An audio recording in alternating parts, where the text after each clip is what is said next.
जय बद्री विशाल, जय बाबा केदार। दोस्तों, आज हम आपको चारधाम यात्रा इस समय कैसी चल रही है उसके बारे में बताएंगे। क्या हालात हैं, किस तरह से आ सकते हैं।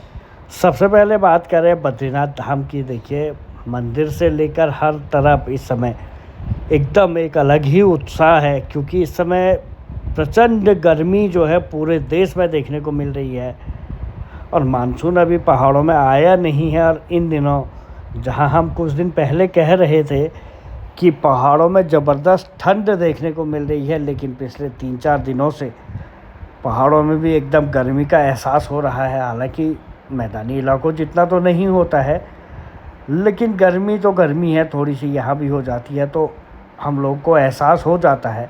ऐसे में बीते कुछ दिनों से बद्रीनाथ हो, केदारनाथ हो, हेमकुंड साहिब या फिर कैंची धाम या नैनीताल में जो यात्री हैं, जो टूरिस्ट हैं, उनकी भीड़ बहुत ज़्यादा हो चुकी है। क्योंकि मैदानी इलाकों में गर्मी बढ़ गई तो पहाड़ों में एकदम भीड़ बढ़ चुकी है। बद्रीनाथ धाम में रोज़ाना 25 से 30 हज़ार लोग पहुंच रहे हैं। अब तक यहाँ 7 लाख लोग बद्री विशाल के दर्शनों को आ चुके हैं और अभी भी यहाँ पे जो श्रद्धालुओं की भीड़ है लगातार लगी हुई है। यात्रा मार्ग पे बात करें तो बहुत गाड़ियाँ आ रही हैं, बहुत जा रही हैं। हर तरफ एक नया उत्साह दिखाई दे रहा है। जिस तरह से बद्रीनाथ धाम में भीड़ है, तो केदारनाथ में भी वही भीड़, एकदम बराबर की भीड़ जो है वो बद्रीनाथ केदारनाथ दोनों धामों में इस समय दिखाई दे रही है। केदारनाथ में जो शाम की आरती होती है, देख सकते हैं तस्वीर, कल शाम की ये तस्वीर है, सोमवार शाम की। और श्रद्धालुओं की भीड़, जब बाबा केदार की आरती होती है, भैरवनाथ की यहाँ पे आरती करते हैं जब केदार के बाद, उस समय का ये दृश्य है।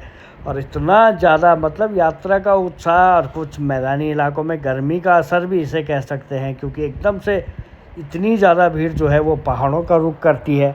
सिर्फ धाम ही नहीं, बल्कि जो टूरिज्म प्लेस हैं, जो चोपता हो गया, तुंगनाथ हो गया, औली हो गया, फूलों की घाटी हो गया, इन जगहों भी बहुत ज़्यादा भीड़ इस समय देखने को मिल रही है। और बाबा केदार के भक्तों की तरफ से फिर बात ही निराली है। यहाँ देखिए, हर कोई यहाँ आरती में खड़ा होकर, सबसे बड़ी बात है, जैसे यात्रा बढ़ गई है तो उसका सबसे मेन कारण होता है, जो दिक्कतें होती हैं वो होती हैं जो लोग आते हैं और ट्रैफिक का। इस समय बद्रीनाथ हेमकुंड साहिब की यात्रा चल रही है, तो जोशीमठ से जो मारवाड़ी तक सड़क जाती है उस पर अभी भी ट्रैफिक जाम देखने को मिल रहा है। हालांकि व्यवस्थाएं ठीक हैं, यहाँ पे 5 से 10 मिनट का ट्रैफिक जाम आपको मिलेगा, इससे ज़्यादा नहीं है।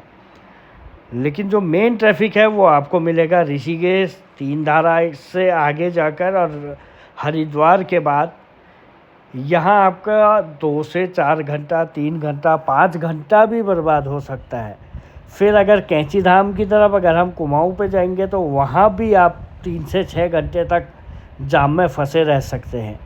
इस समय यात्रा कितनी है, लोग कितने आ रहे हैं, वो इन गाड़ियों से आप अंदाज़ा लगाइए। ये बद्रीनाथ धाम की यात्रा का रूट है, जोशीमठ से जाते हुए हेमकुंड और बद्रीनाथ, और कुछ लोग आते हुए। तो यहाँ पे आपको ऐसा जाम नहीं मिलेगा। हाँ, थोड़ा स्लो ज़रूर है, लेकिन यहाँ पे और अगले साल ये ख़त्म हो जाएगा।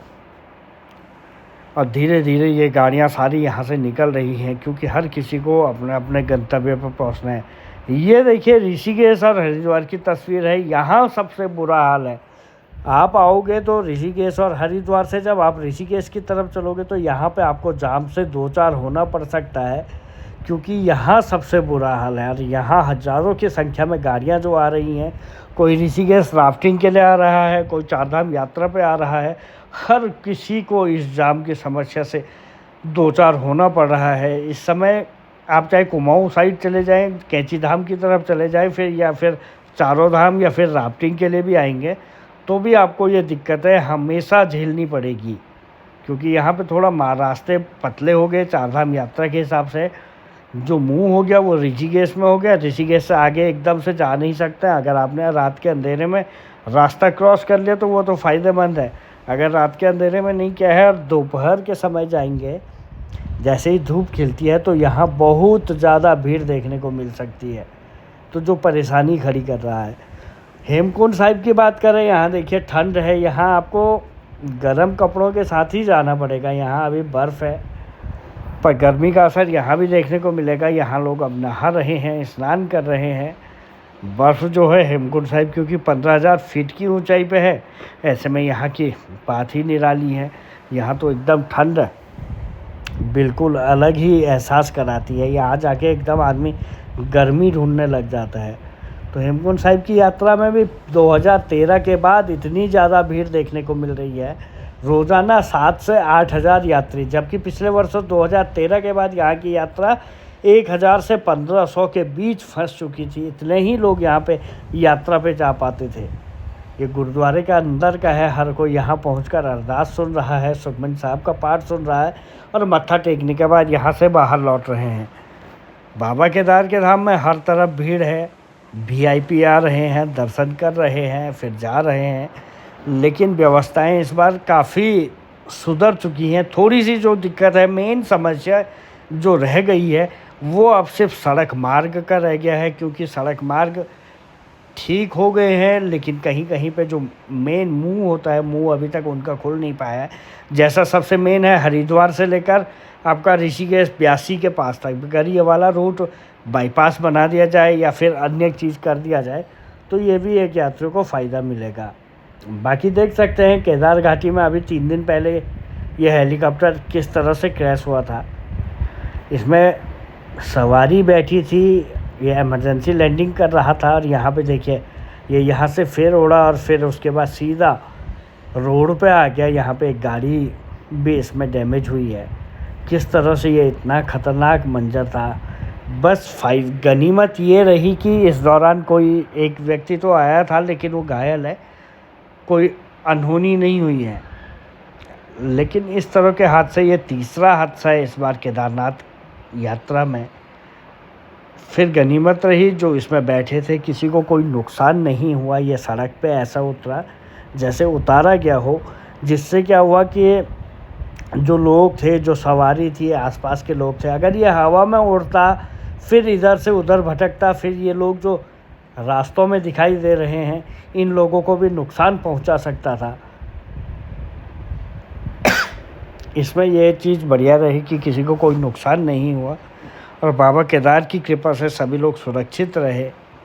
लेकिन हम उम्मीद करते हैं कि अब जो भी हेलीकॉप्टर या कोई भी सेवा आप करवाइए, थोड़ा नियम सख्त रखिए, थोड़ा उनकी जो चेकिंग होती है किस तरह से होता है। हम लोगों को तो इतना ज्ञान होता नहीं है, लेकिन यात्रियों के जो जान से खिलवाड़ ना हो, उन्हें अच्छी फैसिलिटी दी जाए। पैसा लेते हो तो अच्छे हेलीकॉप्टर, अच्छे इस टाइप की यहाँ पे व्यवस्थाएं होनी चाहिए ताकि किसी को भी कोई दिक्कत ना हो। चलिए दोस्तों, जय बद्री विशाल, जय बाबा केदार दोस्तों, नमस्कार।